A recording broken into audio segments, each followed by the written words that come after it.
Hello, everyone. Yes, this is on. How's it going, New York? Yes, wow. What a raucous reception. Hello, everyone. I'm Ariel Helwani. It is great to be here on behalf of Showtime Sports.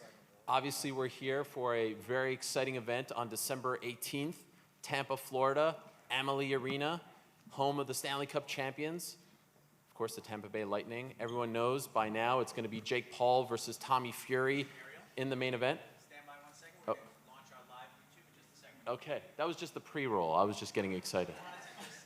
That was just for the house. That was for the house. Thank you. Ashley here will give you a few moments. No problem.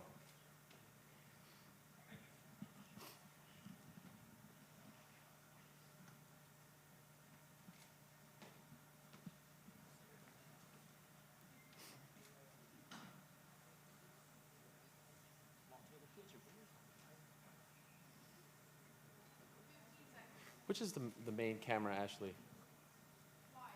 Boom. Gotcha. 5, 4, 3, 2. Hello, everyone. Welcome to this very special press conference. I'm Ariel Helwani. We're here in Midtown Manhattan. We have an absolute bevy of press in attendance for what is going to be a really, really unique press event. So, by now you know, December 18th, Tampa, Florida, Amalie Arena. It's going to be Jake Paul versus Tommy Fury. These two have been circling each other for quite some time. There's been a war of words. It's going down on Showtime pay-per-view at the home of the Stanley Cup champion, Tampa Bay Lightning.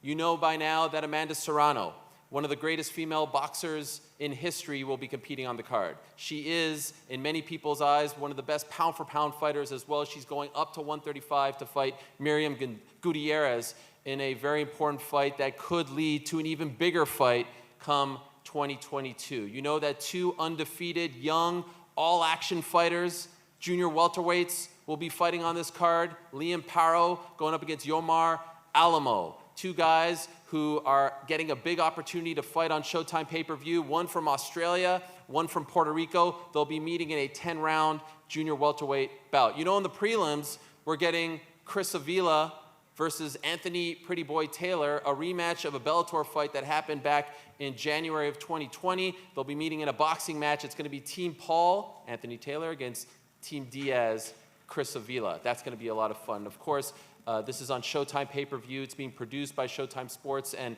Most Valuable Promotions, promoted by Bryce and Tony Holden. And of course, will be available on Showtime pay-per-view via your regular linear pay-per-view provider, also streaming worldwide digitally. But here today, my friends, we are here to talk about something very special, something very unique. On Saturday, December 18th, at the Amalie Arena, which, by the way, tickets still available. They're going fast, as cheap as $25. You can get them now, amaliearena.com. We're here to talk about the NBA versus the NFL in the squared circle. You've got former NBA All-Star Darren Williams, two-time Olympic gold medalist, former point guard for the Utah Jazz, the Brooklyn Nets, the Cleveland Cavaliers, the Dallas Mavericks, going up against former Pro Bowler, number 3 all-time leading rusher, most games played as a running back, the one and only Frank Gore, former San Francisco 49er, former Indianapolis Colt, former New York Jet, former Miami Dolphin, and near and dear to my heart, former Buffalo Bill. Go Bills Mafia. NBA versus NFL in the squared circle. This has never happened before. These two guys are making their pro boxing debut, 4-round fight, 3-minute rounds, pro boxing debut, heavyweight fight, 215-pound weight limit, two superstars meeting in the boxing ring, pay-per-view opener, Saturday, December 18th. You're not here to hear me talk, you're here to hear these guys talk. So I'll ask them some questions, media will ask them some questions, and we'll have a great time. We'll also be joined by Amanda Serrano as well. Guys, great to have you here. Thank you so much for the time. Darren, I'll start with you. Why are you doing this? How did this all come about? You know, I've always been drawn to combat sports. You know, grew up wrestling, first sport, wrestled all the way up till high school, and I've always been a big boxing fan, big MMA fan, and part owner of Fortis MMA in Dallas, Texas. And I've done a lot of training there over the last 6 years. And I think I've always wanted to, you know, I had the idea of maybe doing a fight, maybe an MMA fight. I actually had one right before COVID hit that I was training for and was in training camp for, and then my opponent pulled out. And so it was always kind of in the back of my mind, and I've stayed in shape and I've stayed training. And I got a call from Nikisa, who I hadn't talked to in 5 years, and said, Frank Gore has been training and is looking for an opponent, and felt like it was a great opportunity. One of those opportunities that comes along, and if I didn't take it, I feel like I'd be kicking myself for not jumping on that opportunity for the rest of my life. So, here I am. So Frank, I follow you on social media, and I see you working out in that ring. I see you doing your thing down in Florida. I've been told that every off season you've done some boxing training. Why are you doing this? Well, basically for the same reason. I always loved boxing. Especially, I started doing it since 2005, my first time getting drafted. I was doing it because, to save my legs, because I play running back. I was doing it for cardio, and I just fell in love with it, how hard it was, and I'm very competitive. When I first went in, I felt like I couldn't even fight. And I just kept doing it and kept getting better and better. And I told my boy, during the summer, when I didn't go to training camp, being around my kids, and I started being around the guys in Sweat Boston Gym every day, and they was just like, man, you got the basics, you should, try to get a fight, since they seeing like all the Jake Paul stuff going on. And I started thinking about it, and I called my boy Malky, and I was like, hey, I think I might want to take a chance to see what I can do in there. And December 18th, here we go. Yes, Malky Kawa, MMA super manager, who's right over there. Hello, Malky, how are you? Frank, a lot of people would see a match like this, you versus Darren Williams. Oh, two athletes, they need the money, they need to do this thing. You were just playing in the NFL a couple months ago. You're good, right? You're not doing this for the money. I'm blessed, man. I'm blessed. I've been blessed with, football, off the field stuff. Like, man, I'm blessed. Okay. I'm blessed. I saw you in his comments. He had a video up there, and he was like, who wants this? And you wrote, something to the effect of, I'll take it. I'll be there. What do you think of his training videos that you saw on Instagram? No, Frank looks good, and that's the whole thing. Is like, if I was going to do a fight, I'd rather do it against somebody who's, capable, who's been training, who's a challenge. And right. I mean, the man is tough. There's no doubt about that. You don't get that many snaps in the NFL without being tough. And so, like I said, this is a good challenge for me, and it's something that I can check off the bucket list. You are tough, no doubt. Last I checked the odds, Frank, you are an underdog going into this fight. Plus 185, minus 225 cool. for Mr. Williams. How do you feel about that? I've been an underdog all my life, man. I've been raised in a one-bedroom apartment with 12 people, and I overcame that, man. So I'm okay with that. I've been an underdog when I blew out my knees, saying I won't make it to the NFL. I overcame that. They say I've been in the NFL 3 years, 16 years later, third on the NFL all-time rushing list. So me hearing underdog, I'm cool with it. That's what made me drive and give me that drive I got today in life. So I'm cool with it, man. I'm happy to be here. I respect Darren, man. I respect his game plan, NBA, and like I say, man, any guy who willing to get in the ring, man, got to be tough. I don't care what sport he play.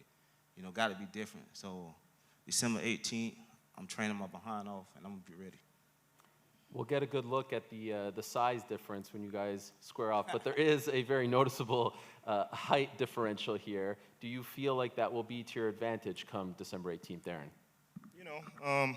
There's pluses and minuses to being tall. I'm sure he's going to try to get inside, and so definitely want to use the length to my advantage, and that's part of the game plan.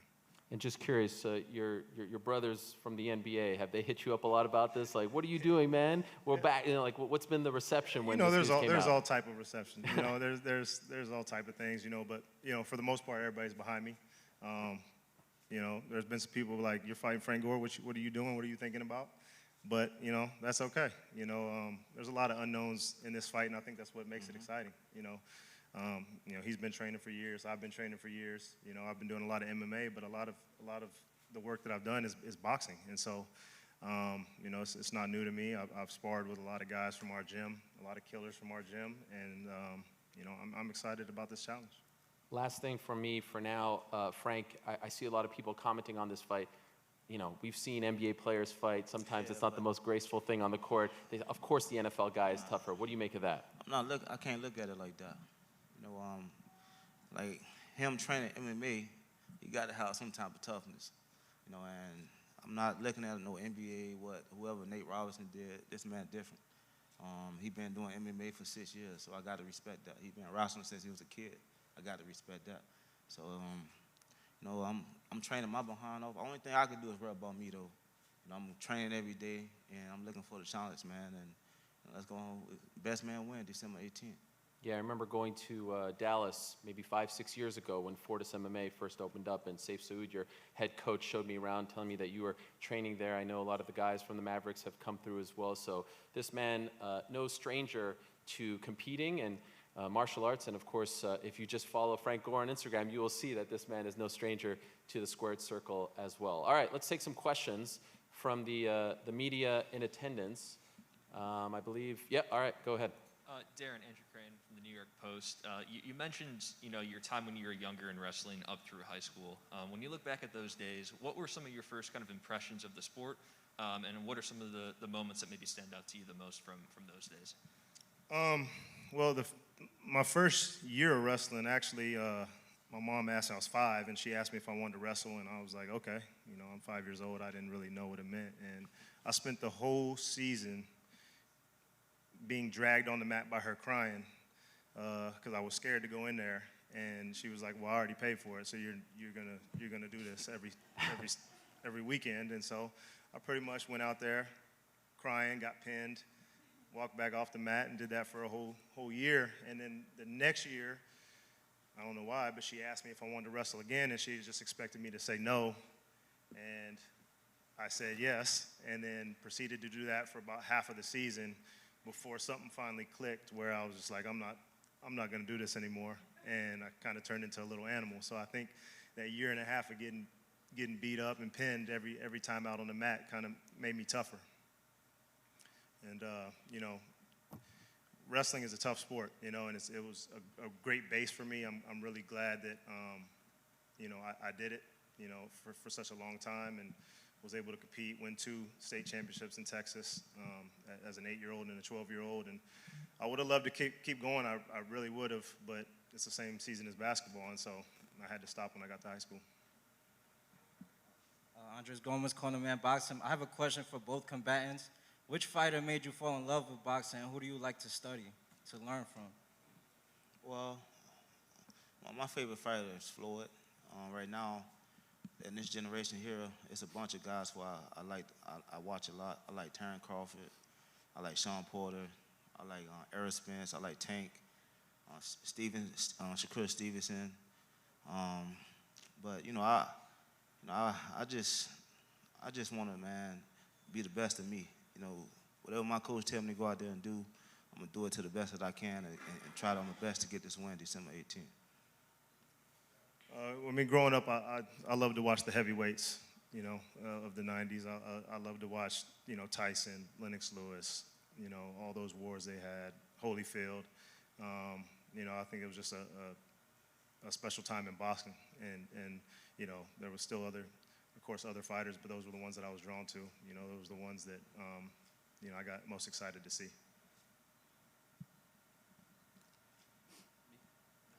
Scooby Jackson, USA Today. For both guys, what is the toughest part of the training? Is it the technical aspect of boxing, or is it the diet you have to adhere to? What's the toughest part? I would say jogging, man, because playing football, we never jog. We all sprints, you know, pull sleds, and you know, I had to train myself to really jog, you know, to put my mind somewhere else to keep going. But I would say the toughest thing for me is jogging. And also, you know, he probably feel the same. You know, when you're the top guy in your sports, and now you went to another guy's sports, but you got to train with them. And it's like, man, they don't care about, you know, you the football player, and you got to get in the arena and spar, they're not taking it easy on you, and they just pounding. You got to stand in there and go back and forth. I say that kind of tough too. Yeah, I'm with Frank on the running. You know, I ran 4 miles yesterday. That's 4 more miles than I've ever ran in my life in one continuous go. It's just not it wasn't a thing for us as well. You know, more sprints and shuttle runs, suicides, things like that. So it's a different level of cardio, and it's just a different feeling. You know, it's basketball or football for him. That's our comfort zone. We're comfortable with that. We're comfortable with that work. Fighting it's getting out of your comfort zone. It's learning to get hit in the face and sitting there and walking through it and being okay with it. And it takes some time. It took me, a couple years, and so, it's that challenge. We keep talking about challenge. It's a new challenge, as athletes, and especially, I've been retired for 4 years now. You miss competing. You miss having something to train for, something to look forward to. It gives me that. Darrell Jazz Johnson, question for both of you guys, but particularly Darren, because you were with the Brooklyn Nets when Showtime had some big fights at Barclays Center. What are your moments, memorable moments from attending fights in person, if you attended any big fights? How packed it is. Me, when I went to Floyd fight, just Which one? when he fought, who he fought? I forgot who he fought. But the Floyd fight, it was the crowd. Even this last Jake Paul and Tyron Woodley, man, it was nice night. It was a nice night, and I like that. I like when everybody watching, man. It just make me, get on and be ready. I've only been to a couple boxing matches. I actually like to watch everything at home. I'm a homebody. I like to have people over, have fight parties. I like to hear the commentary, see Ariel doing the post interviews, hear what he's saying. But the last fight I went to might have been Floyd against Hatton. It didn't last very long, but I was there. I was there. This question's for Darren. Good to see you, brother. Good to see you. My man, so you being a former Net, you're in New York City, and I'm curious to know, have you been paying attention to the Nets and their team as constructed? And I wanted to get your thoughts on Kyrie Irving. Yeah, I've been paying attention a little bit. I haven't watched too much, but I've been kind of preparing. But from what I've seen,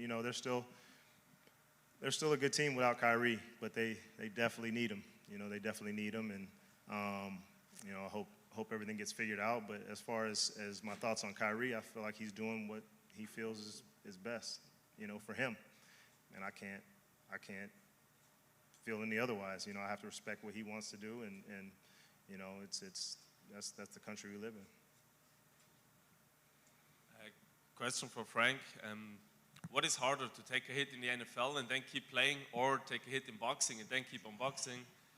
And then a question for both of you. How's the transition going from a team sport to a one-on-one sport? Well, I say football and boxing is totally different, especially for me. When I came out of my mom, I was a football player. When I came out of my mom's womb, I was a football player.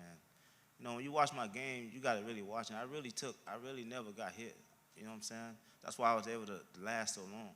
I play off angles, you know what I'm saying? Now, with boxing, even though I was around it for since 2005, I'm still learning. Now I've been 8 weeks. I'm going into an 8-week camp, and sparring against guys who've got 300 amateurs fight, 10-0 pros. It's different because they know more than me, so I can't dodge some of the hits that they throwing because they got more ring experience than me. So that's been a difference. He also was asking difference between a team sport. Oh, and the team sport, you can hide behind other guys. In football, it's 11 on 11. You could take a play off.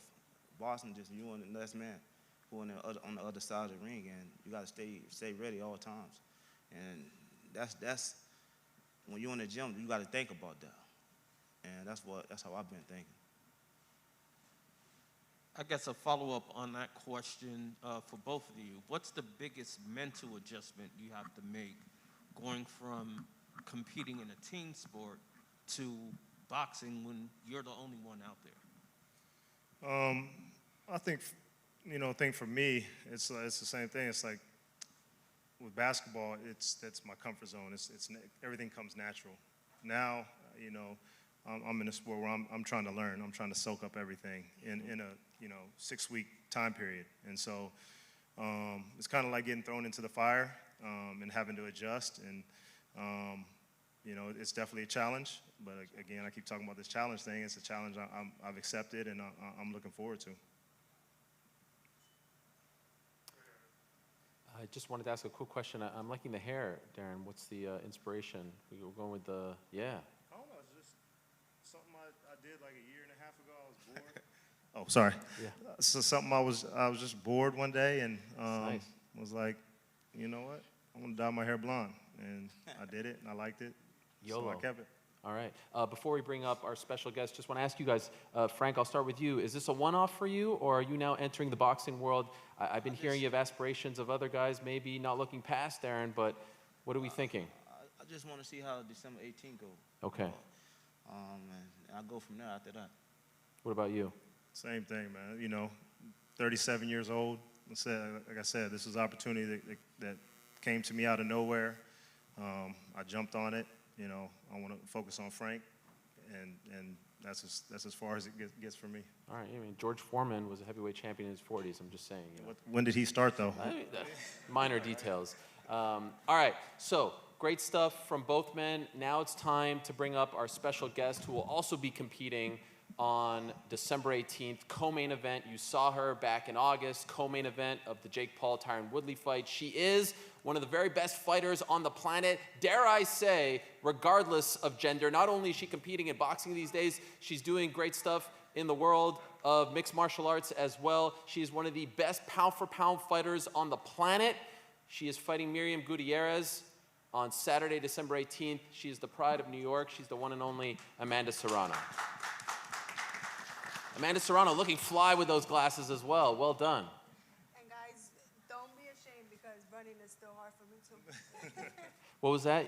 I said don't be ashamed because running is Yeah. the worst part of training too. Okay, so Amanda, you've been there before. You haven't lost in almost a decade, undefeated as well in MMA. What do you make of this situation? NBA versus NFL in the squared circle? How do you feel about it?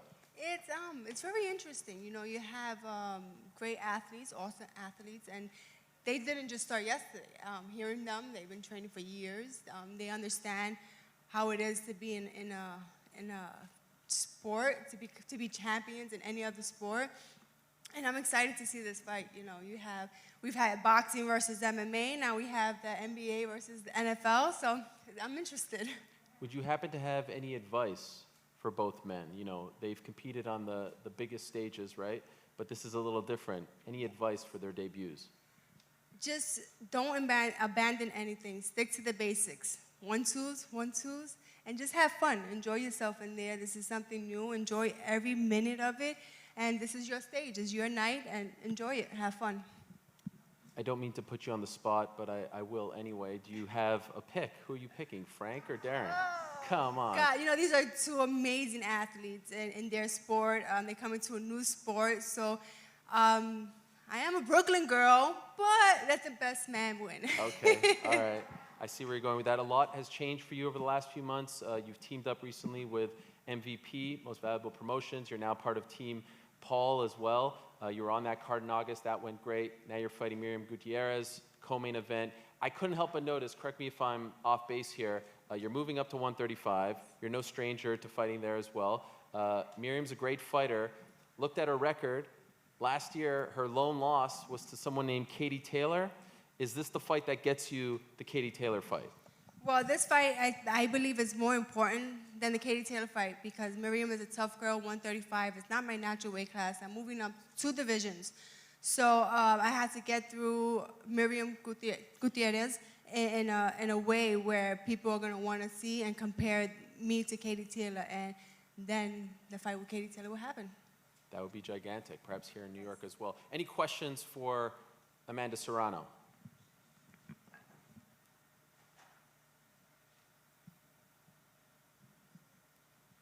Amanda, how challenging has the move up in weight been for you?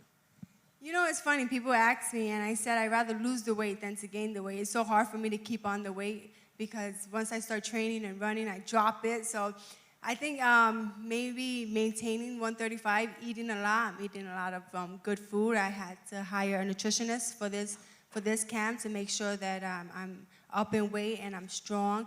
And yeah, that's pretty much it. Just moving out of my weight class, out of my comfort zone. But you know, I'm a little girl, but I pack a punch wherever I go. Champ, how you doing, Champ? So my question is, with everything you've accomplished in your career, other than the Katie Taylor fight, what goals do you still want to accomplish in your boxing career? Well, definitely the Katie Taylor fight, but that night could be the same night where I accomplished my goal of becoming undisputed champion. And I want to do that to be the first undisputed champion coming out of Puerto Rico. And that would be an amazing, amazing night. That's two birds with whatever. That would be amazing that night. Right, and do you still have any goals in the MMA world as well?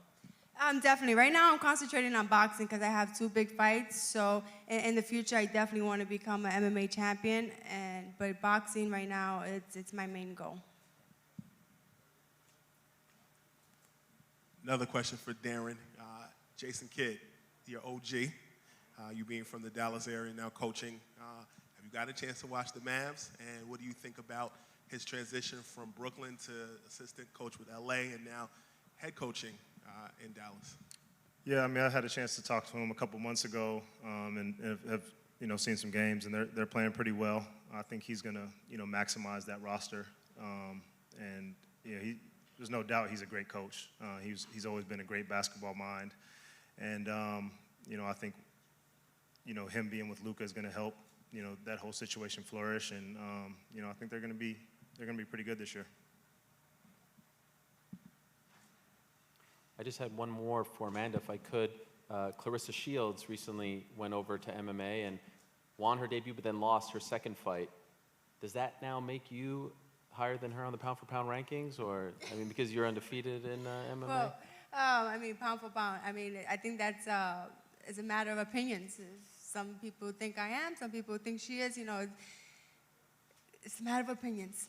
Katie's fighting in December as well. Yes. Do you feel like this is the closest you've been to finally making that fight? She wins, you win.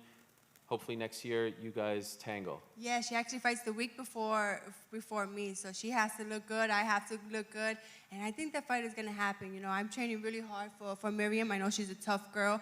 I'm just going to go out and be the best that I can be, and I think the fight with Katie Taylor is going to happen. All right, I think we have one more question. Go ahead. Amanda, what does it mean to you to be co-main event on this stage? It's amazing. This is my second time being on the card of Jake Paul.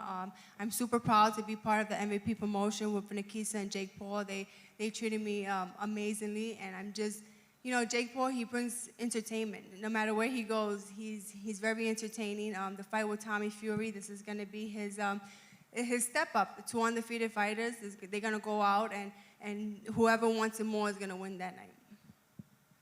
All right, guys. Thank you so much for the questions.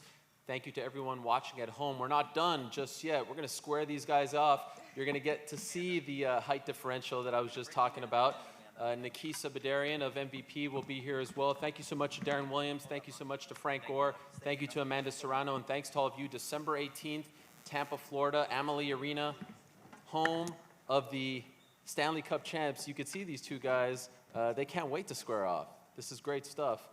And so we'll let them do their thing.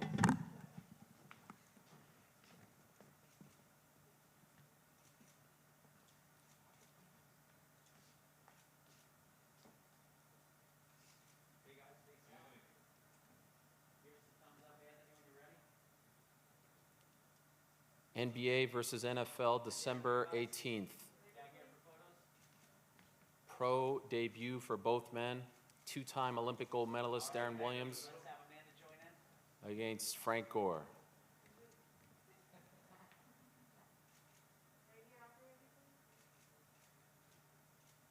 And in the back for Anthony.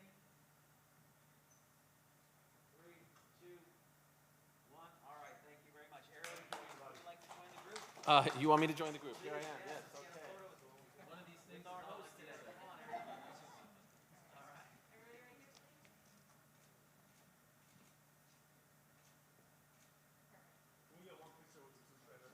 Please, absolutely.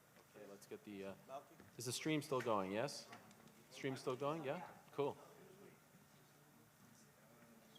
We've got Saif Saud here of Fortis MMA, Malki Kawa of First Round Management.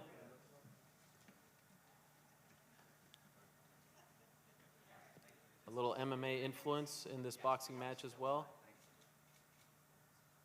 Fortis MMA, one of the best teams in mixed martial arts, known worldwide, out of Dallas. And of course, Frank training out of Florida as well. So again, December 18th, Amalie Arena, ameliearena.com, Showtime pay-per-view, Jake Paul, Tommy Fury, Frank Gore against Darren Williams. It all goes down live and only on Showtime pay-per-view. Thank you for watching. We'll see you all in December.